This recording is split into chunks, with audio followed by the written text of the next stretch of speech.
The invitation to the annual Sullivan family reunion sat on my desk like a golden dare, its heavy cardstock embossed with ornate lettering that caught the morning sunlight pouring through the floor-to-ceiling windows of my Manhattan penthouse. 15 years of carefully maintained deception were about to end. And the strangest part? It wasn't even my choice. I stared at the invitation for a long time before picking up my phone again. The notification that had changed everything still glowed on the screen. Forbes 30 Under 40, the new face of digital art. Safia Sullivan's NFT empire reaches a $3.8 billion valuation. Tomorrow, that headline would be everywhere. Every website, every TV segment, every group chat my family pretended I wasn't in. By the time I arrived at the reunion 2 days later, there'd be no hiding who I had become. Miss Sullivan. My assistant's calm voice came through the intercom, slicing through my thoughts. Your brother Marcus is on line 1 again. Of course he was. He'd been calling every 30 minutes since the press release went out to major publications. I took a long breath, straightened my blazer, and pressed the line. Hello, Marcus. What the hell, Sophia? His voice was sharp and panicked. I just got a call from Business Insider asking for a comment about my billionaire sister. Want to explain that? I leaned back in my chair, letting the Manhattan skyline fill my view. I guess you'll have to wait for the article like everyone else. Cut the crap, he snapped. All these years you've been letting us think you were barely scraping by. Mom and Dad have been worried sick about you. A low laugh escaped my lips before I could stop it. Worried? That's what you call the lectures about getting a real job. The pitying looks every Christmas? The way Mom told the neighbors I was still experimenting with art, as if I were some lost teenager? They were trying to help you, Sophia. No, Marcus. They were trying to control me, just like they control you, and you let them. There was silence on the other end. Marcus had always been the obedient one, the perfect son who went to business school, earned his MBA, joined our father's firm, and married the woman our parents approved of. He never strayed from the family script. Just tell me one thing, he said at last, his tone softer now. How long have you been hiding this? I walked to the massive window overlooking the East River. A helicopter was descending onto a nearby rooftop, mine, actually, one of 3. Remember when I moved into that tiny studio apartment in Brooklyn? When you started that digital art nonsense? He said, thinking back, that was 15 years ago. That's right. Everyone thought I was insane for walking away from my finance degree to doodle on computers, as Dad called it. What none of you knew was that I'd already sold my first NFT collection for $50,000. $50,000? His voice cracked slightly.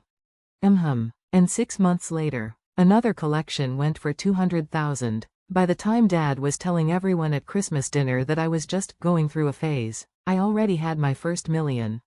I could almost hear him calculating, trying to fit this new version of me into the old narrative he'd believed for years.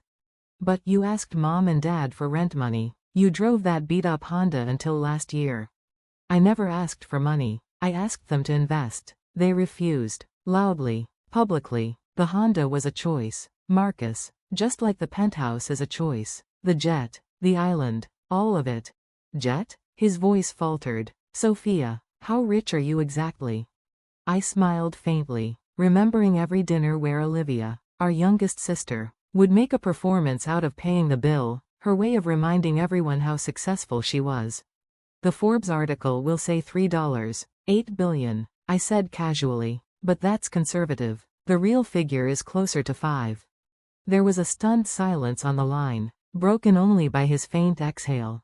Now, if you'll excuse me, I said, glancing at the clock. I have a board meeting to attend. Oh, and Marcus, I paused. I'll see you at the reunion. I'm thinking of making an entrance. I hung up before he could respond and pressed the intercom again. Sarah, is everything set for the reunion?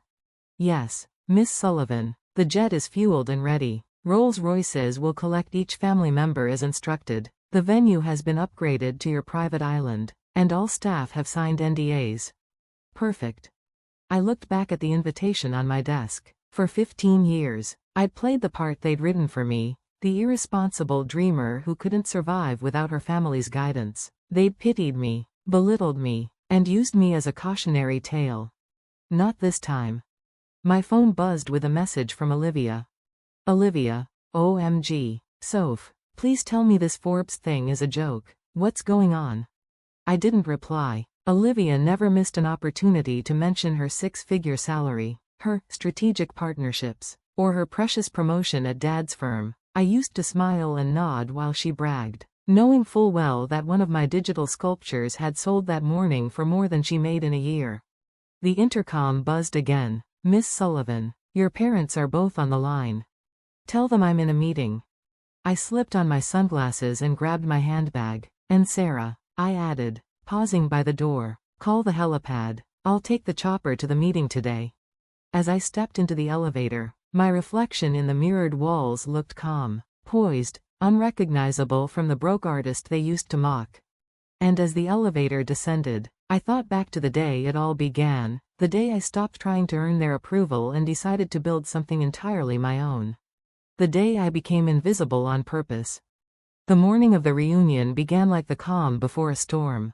Golden light spilled across the glass walls of my penthouse, glinting off the gold-embossed reunion invitation lying neatly beside my laptop, the same invitation that had once been an afterthought, an annual formality in a family that believed appearances were everything. But this year, it meant something else. This year, it was my stage. I pressed the intercom. Sarah, is everything ready for the reunion? Yes, Miss Sullivan, came my assistant's crisp, professional reply. The island staff is fully briefed. Documentation packages have been assembled for each family member, detailing the investment opportunities they dismissed, and the current value of those shares. The video presentation of your success timeline is finalized. Would you like me to test the display equipment again? I allowed myself a small smile. No need, I trust your work, Sarah, everything's perfect. After ending the call, I picked up my phone and opened the family group chat. 15 years of condescending messages, unsolicited advice, and passive-aggressive emojis scrolling beneath my fingertips. Then, with deliberate calm, I typed, looking forward to seeing everyone at the reunion. Dress appropriately for a private island. Transportation will be provided. A single message.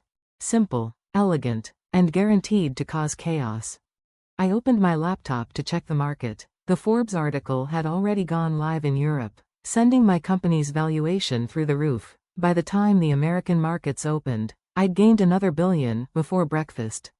I thought of my father, probably pacing in his office overlooking the city, still trying to comprehend how his naive daughter had quietly become one of the wealthiest women in the country. And Olivia, my ever-perfect younger sister, who never missed a chance to remind me how she'd made it, her vacation home in the Hamptons, her corporate job, her smug little smirk at every Christmas dinner. She'd be reading that article right now, probably refreshing the page every few minutes, trying to convince herself it wasn't real.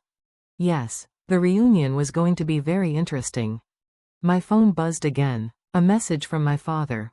We need to meet before the reunion. Family matters should be discussed privately. I stared at it for a moment before replying.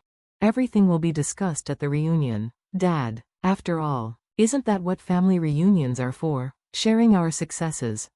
Then, with a calm breath, I called Sarah again. Contact the design team. I want the island's helipad repainted before the reunion. Make sure my name is visible from the air when they land. Already done, Miss Sullivan. Anything else? I thought of 15 years of their pitying smiles, of being the artistic disappointment in a family obsessed with prestige and profit. Yes, I said slowly. Make sure the Forbes article is framed and hanging in every room of the island resort. I want it to be the first thing they see, everywhere they turn. When the call ended, I caught my reflection in the window, confident, composed, unrecognizable from the woman they'd dismissed for so long. The countdown had begun. 2 days later, Sullivan Private Airfield. The day of the reunion dawned clear and blindingly bright. A flawless blue sky stretched over the runway as the engines of my private jet purred softly in the distance.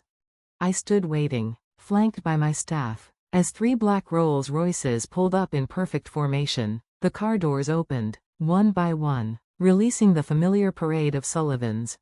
My father stepped out first, his once imposing presence now tinged with unease. My mother followed, her expression brittle, as though she'd been holding her breath for 2 days straight. Marcus and Olivia emerged next, along with a scattering of aunts, uncles, and cousins, all impeccably dressed and visibly uncomfortable. And there, gleaming behind me in the sunlight, was my private jet. Sullivan Digital Empire, written in bold silver letters across its side. "Welcome, everyone," I said smoothly. "I trust the ride was comfortable?" "Safia," my father began, trying to reassert control. This is unnecessary. We could have held the reunion at the resort like always." I smiled. "The resort was too public, Dad, and I wanted privacy this year, you know, for family matters." Olivia muttered under her breath, clutching her designer handbag. "Of course you have your own island." Her tone made me grin. "You'll love it," I said sweetly. "It has everything you value: exclusivity, luxury, and people who are paid to agree with you." The flight. If tension could be bottled, the cabin would have been filled with it. As my family settled into the plush leather seats, their eyes darted around the jet, taking in the gold fixtures, the rare art, the vintage champagne.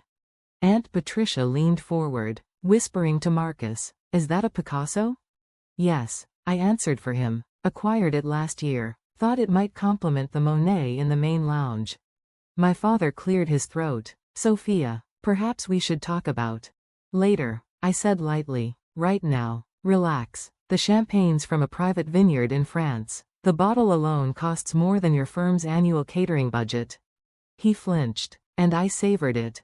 2 hours later, the island appeared below us, 300 acres of pristine turquoise and white sand. As the helicopter descended, my family stared in stunned silence. From above, bold letters stretched across the helipad. Safia Sullivan. When the wheels touched down, Olivia gasped. Screens around the landing area displayed my most successful NFT collections, digital masterpieces looping in vivid color, each labeled with its sale price in the millions. "Welcome to Sullivan Island," I said as the doors opened. "My little piece of paradise." The resort. The resort complex was more than architecture, it was a declaration. Modern glass and marble curved seamlessly into nature, reflecting the ocean and sky. Everywhere, staff moved with precision, dressed in black and gold uniforms bearing the SDE logo. "Everyone's rooms have been assigned," I announced. "You'll find personalized reading material inside. Please review it before dinner." Inside each folder was truth, painfully organized truth. For my father, every investment proposal he'd dismissed, with updated valuations showing billions lost. For Marcus, an analysis of how his firm's outdated strategies cost them partnerships with my company. For Olivia, a breakdown comparing her annual salary to my daily earnings in passive interest. They disappeared into their suites with trembling hands and forced smiles. Dinner. The dining hall glowed under soft chandeliers, the ocean shimmered through floor-to-ceiling glass, and on every wall, beautifully framed, hung the Forbes article.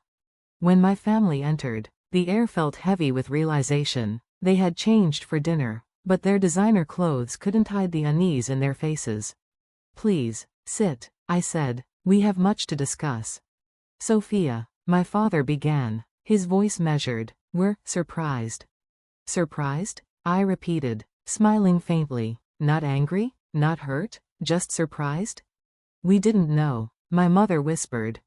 "No," I said quietly. "You didn't want to know. Every time I tried to tell you about my work, you rolled your eyes. Every time I offered you a chance to invest, you laughed. You didn't see me because you weren't looking." Olivia shifted in her seat. "The car, the apartment, all those times I paid for dinner. Because you enjoyed playing the hero," I said softly. "You needed to feel superior. Don't deny it." She looked away, cheeks burning. I pressed a button on a sleek remote. Screens lowered from the ceiling, displaying a timeline of my success against their dismissive quotes. 2008. Digital art isn't real art, Dad. First NFT collection sells for $50,000. 2010. When are you going to get a real job, Mom? Company valuation, $10 million. 2015. At least I can afford to help my sister out, Olivia. Net worth surpasses $500 million. 2020. We don't invest in internet pictures, Dad's firm. Company valuation, $1 billion. The room went silent except for the soft hum of the projector. Every word, I said. Every time you doubted me, it fueled me. I built something greater because you believed I couldn't. My father's voice cracked. Why hide it, Sophia? Because you needed to learn, I said simply. Success doesn't follow your old blueprints, and sometimes the dreamer you mock builds the empire you can't understand. I pressed another button. New visuals appeared, my next project, a revolutionary global art platform. This launches next month, I said. Projected value, 10 billion. I wanted you to see it first. This time, you can't say you weren't warned. My mother's eyes glistened. We're proud of you, darling. We should have been proud all along. I smiled softly. I didn't do it for pride, Mom. I did it for freedom. I lifted my glass, to the truth, finally. They echoed the toast, hesitant but sincere. Later that night, when the dining hall emptied, I remained by the window, watching the moon ripple across the sea. Sarah approached quietly. Was it worth it? She asked. I took a breath. Yes, not because I proved them wrong, but because I no longer needed to. As I turned toward my suite, a folded note waited under my door, my father's handwriting. I was wrong, not just about business, but about everything. You didn't just succeed, you changed the world. I'm proud of you, Dad. I placed the note beside the framed receipt of my first NFT sale, $50,000, and smiled. The next morning, the headlines blazed. Sullivan Digital Empire unveils revolutionary new platform. And for the first time, as my family joined me for breakfast under the island sun, they weren't looking down on me. They were looking up. Because the dreamer they'd dismissed had built an empire while they weren't watching. And now, they finally saw her for what she was, unstoppable.